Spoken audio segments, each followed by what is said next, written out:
김유진입니다. 새해 복 많이 받으세요. 용띠기 때문에 제가 용자 한번 붙여봤고요. 여러분, 새해가 밝았는데 계획들은 세우셨나요? 저는 2023년을 복귀해보니 그 중에서도 내가 좀 잘했다 싶은 게 바로 이 신문 읽기더라고요. 제가 작년 6월 한 달간 중앙일보랑 한겨레 신문을 구독해서 비교하면서 이제 한 달 읽기를 해봤습니다. 또 신문을 구독해서 아침마다 읽어내니까 또 다른 것들이 보이더라고요. 그래서 오늘은 긴 말하지 않고 여러분들께 신문 읽기 일상에서 하면 좋은 점 뭔지 3가지 빠르게 말씀드려보도록 하겠습니다. 나의 계획이 실물화돼서 나에게 다가온다. 이게 첫 번째 장점입니다. 내가 신문을 구독하면 아침에 오전 중으로 다 신문이 배달이 돼요, 집 앞에. 그러면 이 신문들이 한 달이 됐을 때는 저에게 이만큼이나 쌓여 있게 됩니다. 근데 이게 하루에 저는 2곳을 구독했으니까 하루에 2부씩 항상 이만큼씩 오게 되면 이거를 보지도 않고 하지도 않고 이만큼 쌓아내게 되면 나는 어떤 인간인가 라는 회의감이 굉장히 들 수밖에 없습니다. 그래서 반강제적으로 아침에 일어나서 이 신문을 무조건 보게 되는 그런 현상을 만나실 수 있습니다, 여러분. 저도 일이 있었기 때문에 마음을 조금만 편하게 놓으면 못 읽게 되는 그런 순간들이 많았는데, 그래서 더더욱 아침에 신문이 오자마자 읽어야 된다고 생각해서 빨리 일어나는 습관을 들일 수 있었던 것 같아요. 이게 가장 좋은 첫 번째 장점이었고요. 두 번째, 디지털 디톡스입니다.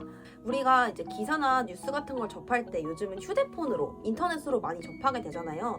이럴 때 내가 이걸 꼼꼼히 본다면 좋지만 다른 사람의 댓글이 내 눈에 들어오고 내가 평소에 많이 눌렀던 주제들만 알고리즘에 걸려서 들어오고 이런 경우가 무수하단 말이죠. 그러면 나는 결국 한정적인 정보만 접할 수밖에 없게 되고 내가 이 기사를 읽고 느낀 이 감정이 내 것이 맞는가에 대한 좀 의구심이 들 수 있습니다. 다른 사람이 댓글로 남겨놓은 그 사람의 감정, 표출이 나도 그렇게 느꼈다고 생각하게 만들 수도 있으니까요. 그런데 신문은 주제별로 스포츠, 문화, 정치, 사회 내가 좋아하지 않아도 눈으로 보게 되는 것들이 너무너무 많이 있고, 또 가장 좋은 건 마지막 면에 논리적인 글이라고 할 수 있는 이제 사설, 칼럼이 또 들어있기 때문에 어떤 주제에 대해서 나는 어떻게 생각하는지를 다른 사람의 정리된 글로 좀 비교해 볼 수 있다는 거, 이런 게 좋은 점입니다. 글쓰기 팁을 얻는 거는 당연하고요. 세 번째! 어떻게 보면 이게 가장 강력한데요, 여러분. 나는 이런 취미를 갖고 있는 사람이야 라고 했을 때, 누군가한테 얘기했을 때 이게 자랑스러우면 나에 대한 어떤 그런 사랑스러움이 올라가잖아요. 예를 들어서 신년 돼서 너 계획 뭐 세웠어? 막 친구들이랑 얘기를 하고 있는데 나 신문 구독했어. 나 아침 6시에 일어나서 신문 읽는 사람이야. 이렇게 얘기를 하면 약간 좀 왜 우리 왜인지 모르게 너 좀 스마트한데? 너 좀 멋있는데? 이런 느낌이 들잖아요. 저는 이게 전공이고 이제 항상 공부를 해야 되기 때문에 당연한 그럴 수밖에 없지만, 일반인의 경우 너 신문 읽기를 해? 얘 좀 이렇게 배우고자 하는 의지가 있는데 너 하나라도 제대로 좀 탐구하고자 하는 그런 사람이구나. 너 멋쟁이구나. 이런 게 딱 온단 말이죠, 여러분. 내가 좋아서 하는 건데 다른 사람도 나를 좋게 봐주면 내가 얼마나 사랑스럽게 느껴지겠습니까? 다른 사람한테 말할 때도 자랑스럽고 내 스스로도 나를 자랑스럽게 만드는 그런 취미가 바로 신문 읽기입니다. 인터넷으로 기사를 보는 거랑은 또 다른 느낌이 있습니다. 신년이 됐다고 꼭 계획을 세워야 하는 건 아니라고 생각하는데요. 그래도 내가 뭔가 새로움을 좀 추구하고 싶고 뭔가에 도전해보고 싶다 하시는 분 계시면 신문 읽기 넣어보는 거 어떨지 강력 추천합니다. 만약에 동기가 좀 필요하다 하시는 분이 계시다면, 제가 뉴스 저작권 지킴이 하면서 연을 맺었던 우리 언론진흥재단에서 뉴스 읽기 공모전이라는 걸 합니다, 여러분.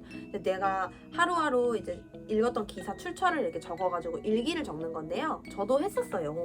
그래서 이렇게 실물로 일기를 적어가지고 이 재단 쪽에 내면 이제 이게 공모전 참여가 되는 건데요.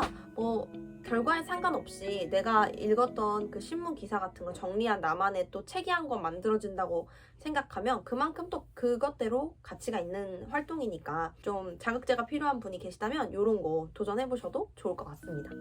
해가 밝은 지 얼마 되지 않아서 이렇게 또 마주했으니 제가 또 긍정 기운을 빵빵 넣어드리면서 또 한 해 우리 열심히 힘내보자는 말씀 드리고 물러나겠습니다.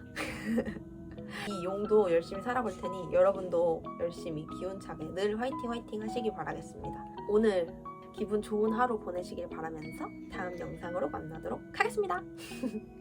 안녕히 가세요.